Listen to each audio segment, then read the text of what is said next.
Hey, now we're gonna react to some animated stories, but this time we're gonna react to scary ones. Ah, ooh,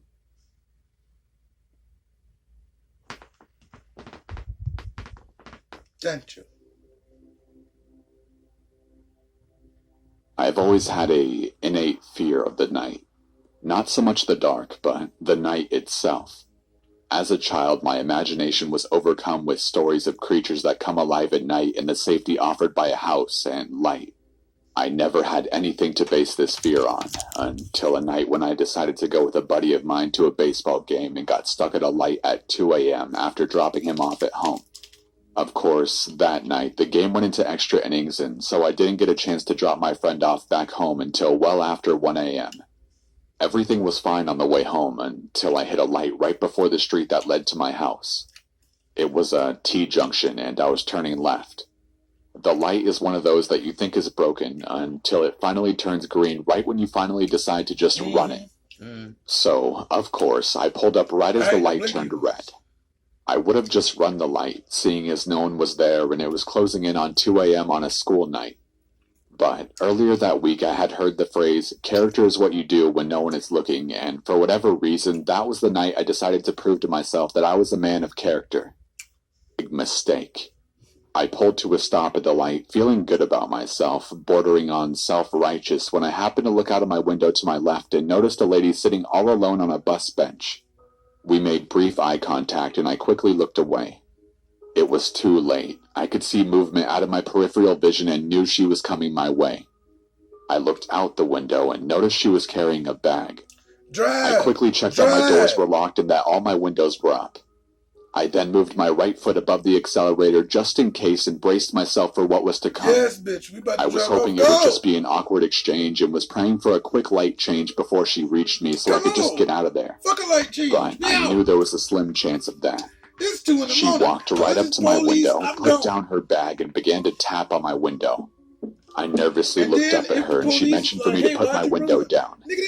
I had automatic windows, so I just imagined pushing too hard on the window button and that thing just coming all the way down. Oh, Lord. So I took a deep breath and lightly flicked it with my finger. What are you gonna do, Lord? The window moved microscopically down, but she didn't seem to notice or care.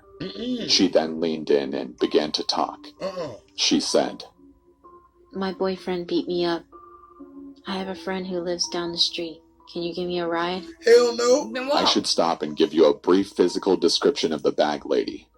She was small and skinny and kind of an indeterminate age. She was either in her mid-20s and had lived a hard 20-plus years on the street, or she was 60-something years old who had lived a moderately hard life on the street. All that to say, just by looking at her, there was no way to verify her story. She looked beat up by life, not just by a boyfriend. But there was something about her delivery. It was robotic and seemed practiced, like she was disconnected for the moment. That made my skin crawl. And after a brief, maybe about a second debate on whether I should do it, I told her that I had to get home and that I couldn't give her a ride.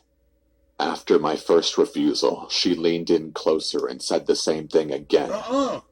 My boyfriend beat me up. I have a friend who lives down the street. Can you give me a ride? This time I felt more confident when I declined to give her a ride and told her I had a curfew and had to get home. She leaned in a third time and began her statement again. My boyfriend beat me up. At this point, the light changed and I slowly lifted my foot off the brake and started slowly rolling forward and began muttering an apology. She didn't move.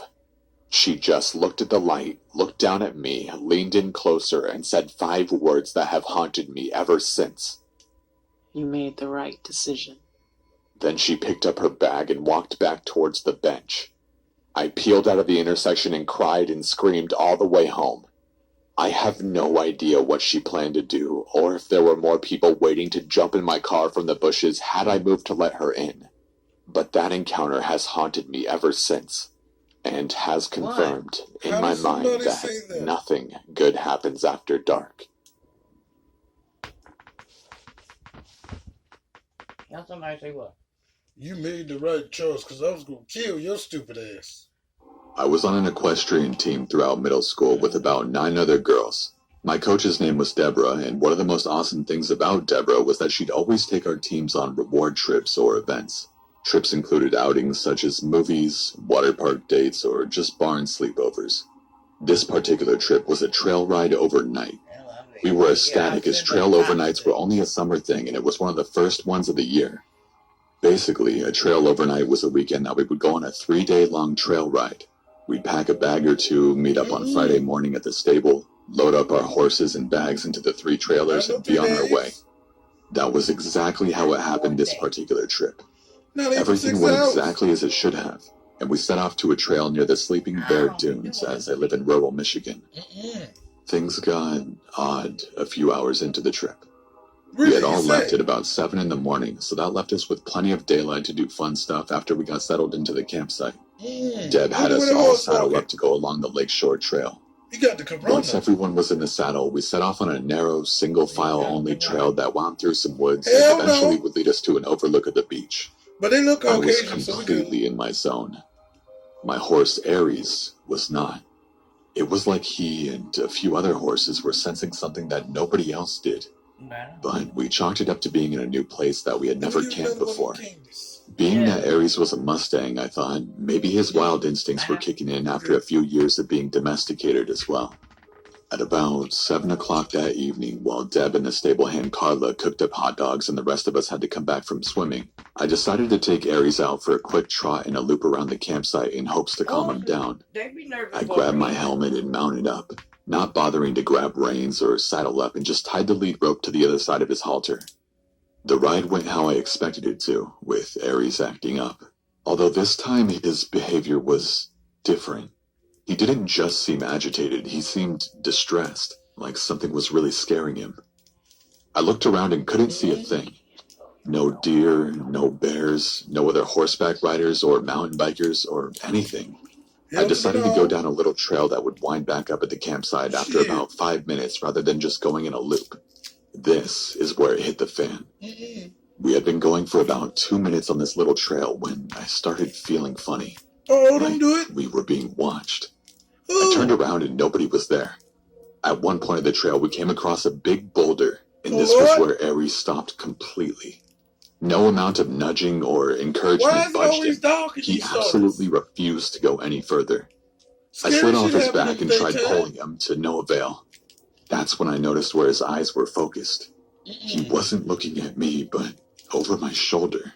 Slowly, I turned around and saw a tall, dark figure about 50 yards away, maybe less, standing ahead of us on the trail, not moving, even though I'm sure he heard us. I didn't know. Had that problem. No, wait. You know Slender Man? No, and I wouldn't have known Slender Man. No, the ones that be, they're supposed to, he had his own movie now. He's supposed to be the one to be behind people pictures. The scary everybody picture, and they seen the same man. Okay. And they dream and shit. Don't he look like Slender Man? Okay. Mm-mm. He does the shadow. Yeah. I don't want to be nowhere Slender Man looking, no. That's why I don't do stuff like that. You're not white. And I ain't gonna go out in the middle of the night by myself. That don't make no kind of sense at all. You got the horse? Either. What to do was he a hiker? It was obviously a man, but he had no pack, no bike, nothing. He was holding something in his hand, though. A walking stick, maybe. I didn't want to bother him or go near him, as his presence had given me the creeps. That's a bludgeon, too. I whispered to Aries that we were going back, and slowly climbed on. As soon as I was situated and I looked back at the man, though, my heart dropped. The figure had turned towards us, watching. I could tell because I could faintly make out the zipper of his jacket. There was no doubt he had seen and heard us, so there was no point in trying to be subtle. Run! I offered a wave, trying to signal I was out of there and wouldn't be a bother. Aries was more than happy to oblige. When I looked back again, my heart dropped even further and I froze. The figure was getting larger. The man was chasing us, running at full speed. I saw what was in his hand, a machete? It couldn't be, but it sure looked like some kind of weapon. I said Aries' name loudly in fear, and he knew what I wanted. He kicked into overdrive as the man had caught up to about 10 yards away from us. What? Mustangs are fast, and Aries was no exception. That made hanging on without He a ain't saddle a rich. bit He ain't run that difficult, but I fast. somehow knew that if I fell, my life was over. And just my luck, I did fall. Oh, Lord. Ares had put some distance between us and the man to where I could no longer hear or see him. But it didn't take long for the machete guy to come within hearing range. Who is this, The man Jason? came up over the hill of the trail and spotted me immediately. I knew I was doomed. The man started towards me, and before I could bolt, I heard the thundering sound of hooves speeding in my direction. The man, although I couldn't see his face beneath the Is hood that of a his girl? jacket, I could tell he was looking behind me. I turned to and Because I had to noticed dive that. I'm out about of to the say, way. why the hell they got a deep Ares voice? was speeding towards the man in like a This freight ain't train. right. I couldn't believe what I saw. Bitch, Before the guy run. could dive out of the way, Ares struck him with Go. full force and trampled Go. him, making the guy yell out in pain. He lay there limply. More than likely a bone or two was broken. Ares was big for a Mustang, and being hit and run over by any horse isn't going to leave you without injury. Ares disappeared over the hill for a second, then came back and ran the man over a second time. Exactly. He stopped long enough for me to scramble onto his back, and we sped to the campsite. I told Deb and the rest of the group that we needed to call the police and get the hell out of there. As soon as I told Deb, she had us pack our stuff up and get in the trailer and trucks while she called the police. They didn't take too long to arrive, as there were usually some scouting around the area we were in. I told them everything that had happened, and that the man may still be laying where we had left him because Ares had trampled him pretty badly. We didn't stick around long enough to find out, but we learned that the guy I had encountered had previously been arrested for assault with intent to kill. How he had gotten into the woods, I'll never have any clue. I do know that I owe my life to my horse, as I wouldn't be here to tell this story had I not been with him. People say horses are dumb animals, but I think Mustangs are different. I ain't heard nobody say I that. think if Ares had not been wild before, he wouldn't have been able to really recognize the threat. Anyway, that's my story. Yeah. If there are any fellow riders out there, or even just hikers or mountain You didn't bikers, have one. I told Whatever you might do on the had trail. horse. I recommend you don't go do it alone. And that is a girl. That's a man voice. Number 3. Oh, Lord, I can't make it. When I was 21, I transferred to a college in San Francisco. Mutual And take they had a 96. commercial. Liberty Mutual. Cut. Liberty Mutual. Cut. What's the line? Shut the hell up. Let's go. I checked out a room for rent on Craigslist. Is that a girl? It was in a really nice 2-bedroom apartment. It was cheap rent and close to campus, so it was the ideal spot. Oh, he The look like girl he's who in lived trouble. there was 29, and her name was Beth. Shh. She was tall and wide. Don't and open she the had door. jet black hair and wore pale makeup. She seemed nice, although a little quiet. But she seemed to like me and agreed to let me move in. So far, so good. My first night there, we went out for pizza. And that's when I could tell that something was a little bit off with her. Throughout dinner, she kept telling me how much I looked like Shia LaBeouf. I didn't know what to say, so I just shrugged it off with a thanks. I mean, I looked nothing like Shia LaBeouf, so it just didn't make any sense to me. When we got back home, she asked if I had seen her room yet. I said no, and she took me to see it. Her walls were covered in posters of Shia LaBeouf. She had even printed out photos of him all over her mirror. She owned all of his movies. I mean, I didn't know what to make of it. It was creepy. The whole night she had been saying I look like him, and now it's obvious to me that she's obsessed with the guy. A few weeks passed, and I never really saw her that much. We didn't spend any time together, really. She would come home from work and practically run to her room. She would spend the whole night in there. She had this really creepy, high-pitched giggle, and I would hear her giggling through the walls at night. I wondered what the hell she could possibly be doing. She's playing with herself. Occasionally, she would come out and talk for like 2 minutes, and then she would always be slurring her words. So I suspected she was drinking like drinking a Shia lot. Sometimes she wouldn't say anything, and she would just stand in the hallway and watch me in the living room. I would turn and see her and be surprised and say something like, "Hello, Beth." And then there would be this long, awkward pause, and she would just give out her creepy, high-pitched giggle. It was uncomfortable being around her. She gave me the chills. One night, I woke up at around 2 a.m. Oh, because I hell no. heard what sounded like the front door being unlocked. Oh, hell I shit. came out of my bedroom, and all the lights were off. But Where's I the could bed? still see Beth standing at the front door. Beat her She had down. her face against it, and she was turning the lock back and forth over and over again. And every time she turned the bolt, she mumbled my name. Max. Oh, hell no. Seeing her standing in the dark and mumbling my name. That fool crazy. Everybody from the ghetto, listen to me. If you're from the ghetto, watch the ghetto. You ain't scared. This shit scared, nigga. No, nigga. Drive-bys coming, ain't scared. This shit scared, nigga. And if you notice, they're all Caucasian.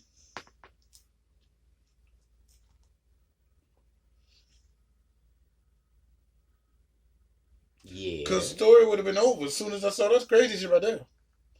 My mom, I'm coming home. Get the door unlocked.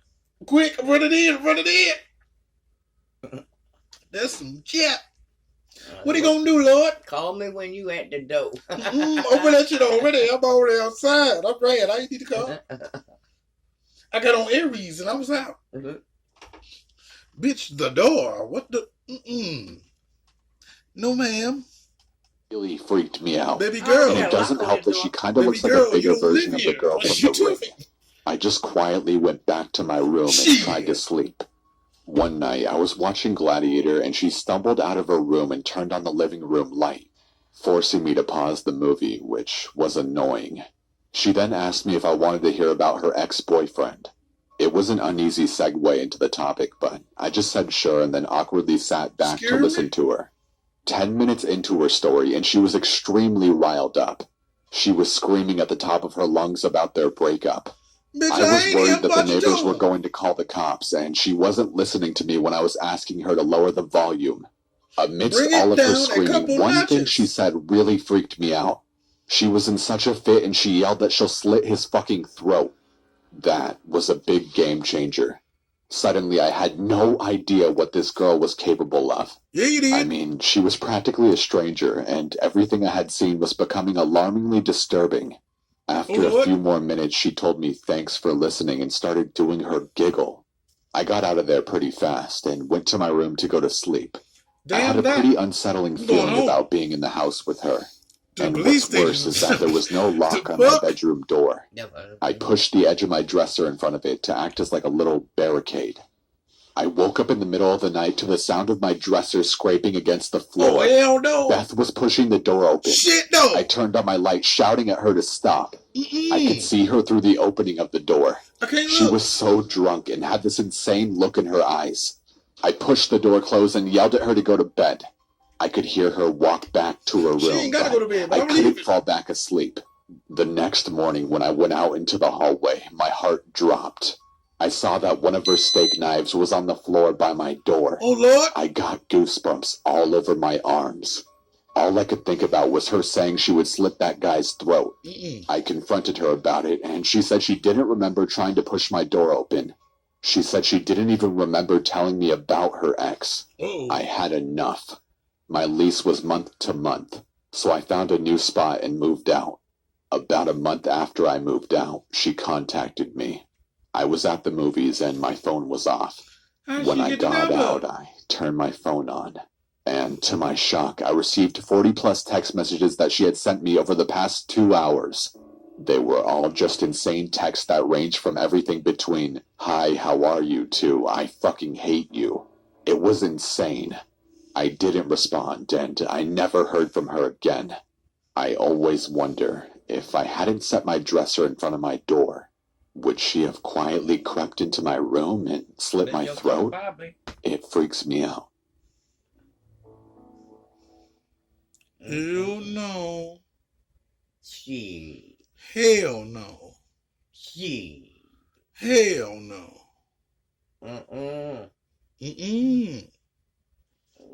For a little bit. He stayed there too long, actually. Good evening. What is this for, good evening? Well, he said, when you kept saying he looked like Shia LaBeouf, and you get back, he saw all next time gone.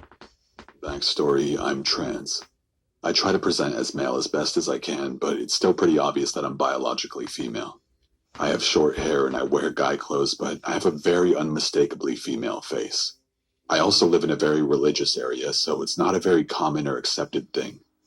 One of our neighbors is a priest, but he's very accepting and his house is a bit like a second home for me, because I think of him like one of my grandparents, and he sees me as a grandson.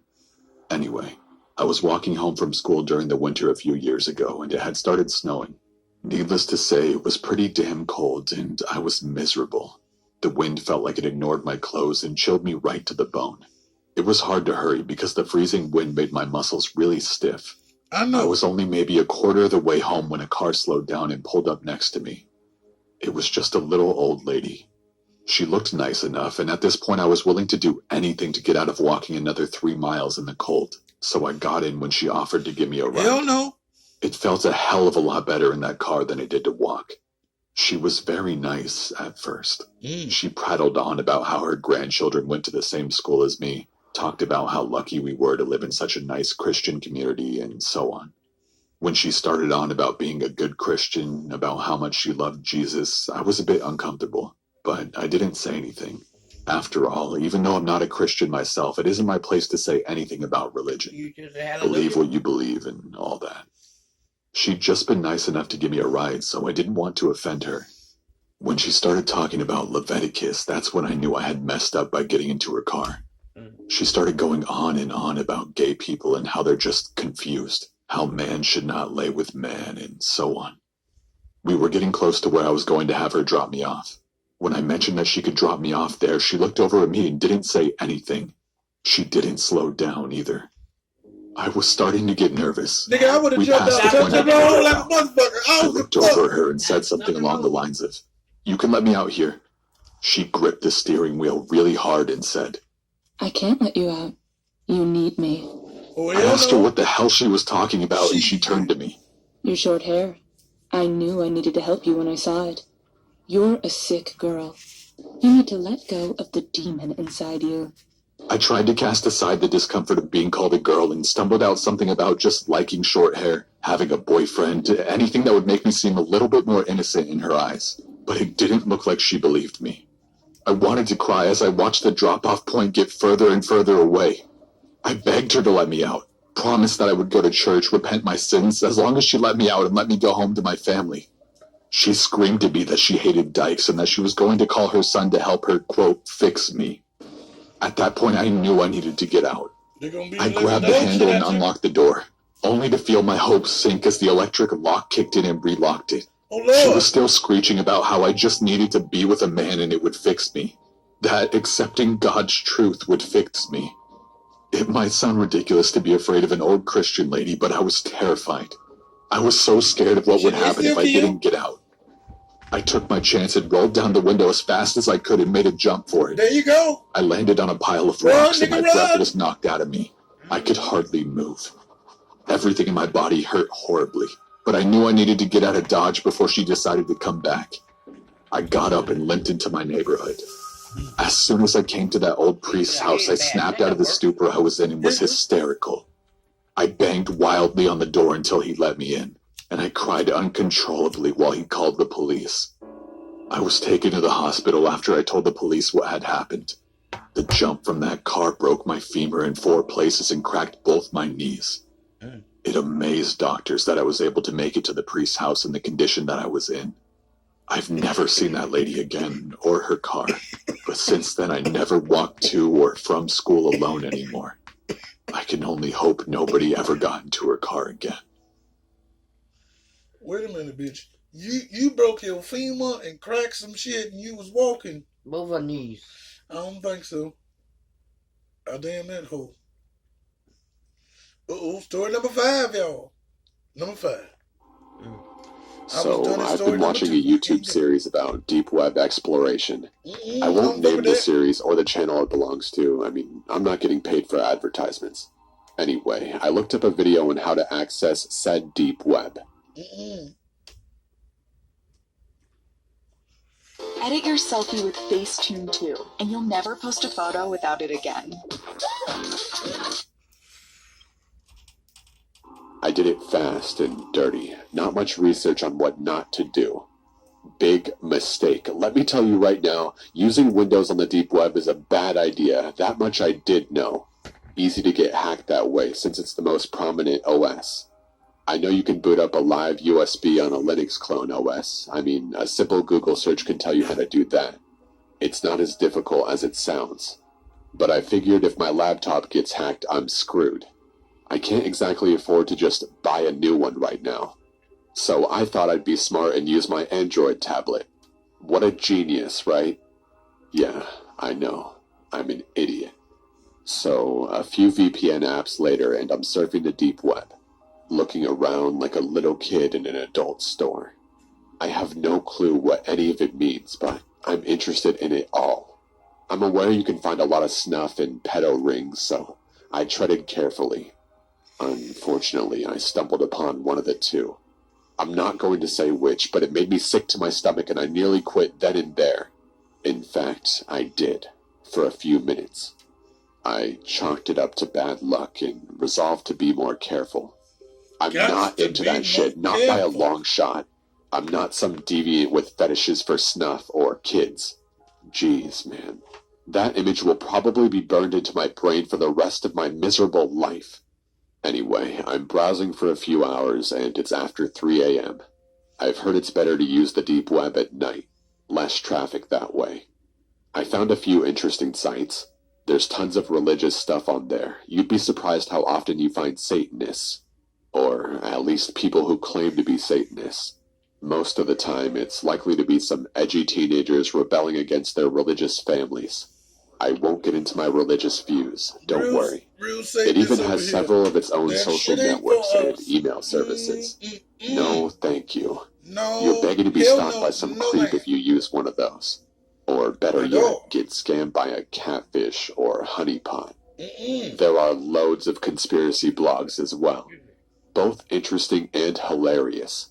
Everything from Justin Bieber is secretly a reptilian member of the Illuminati to leaked files on human experimentation. There was even a guy who claimed to have stumbled across interdimensional travel via falling into an actual rabbit hole. As in a literal physical hole in the ground made by a rabbit. I'd say you can't make this stuff up, but clearly you can. I was serious about the human experimentation, by the way. You're going to want to avoid that kind of stuff. If you had any faith in humanity, you'd lose it in a heartbeat.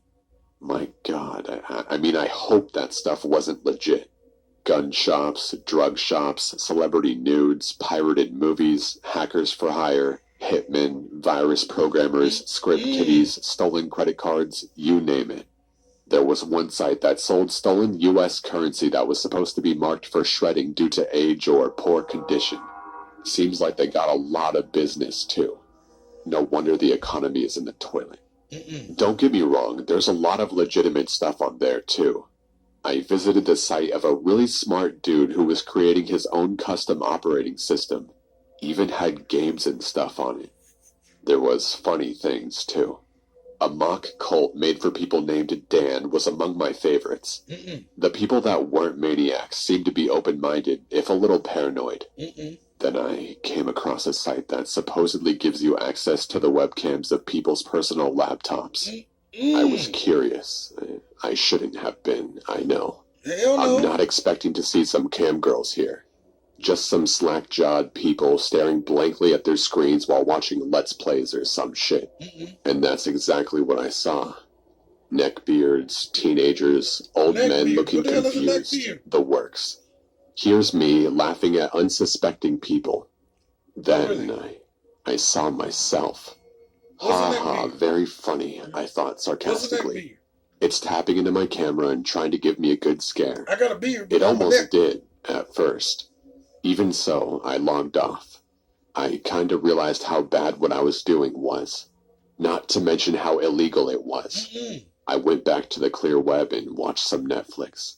Soon enough, I had all but forgotten about my deep web exploits. And what happened? Then my Skype starts ringing. Oh, Lord. Another Skype number is calling me.